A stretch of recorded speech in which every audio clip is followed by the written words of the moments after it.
பார்த்தீங்கன்னா இது bedroom 15x10 bedroom. இதில் பார்த்தீங்கன்னா 4 பார்க் லைட்டு, ஒரு ஃபேனு, இதேமாரி 2 பெட்டு போடுறாங்களாம். அதனால் 2 பக்கமும் 2 ஃபேன் பாக்ஸ் வச்சாச்சு 15க்கு சென்ட்ரு பண்ணி. அதில் மேலே ஒன்று தூக்கி விட்டாச்சு. அதிலே பார்த்தீங்கன்னா அங்கே ஒரு இது டோர் ரூப்பு அதை வச்சுட்டு அங்கே ஒரு காங்கிரட் ஓடிக்கிட்டு இருக்கு.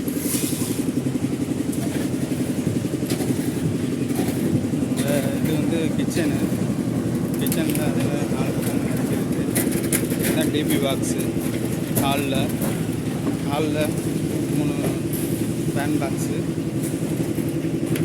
அதேமாரி இது போர்ட்டிகோவில் 4 பார்க் லைட் வச்சுருக்கு.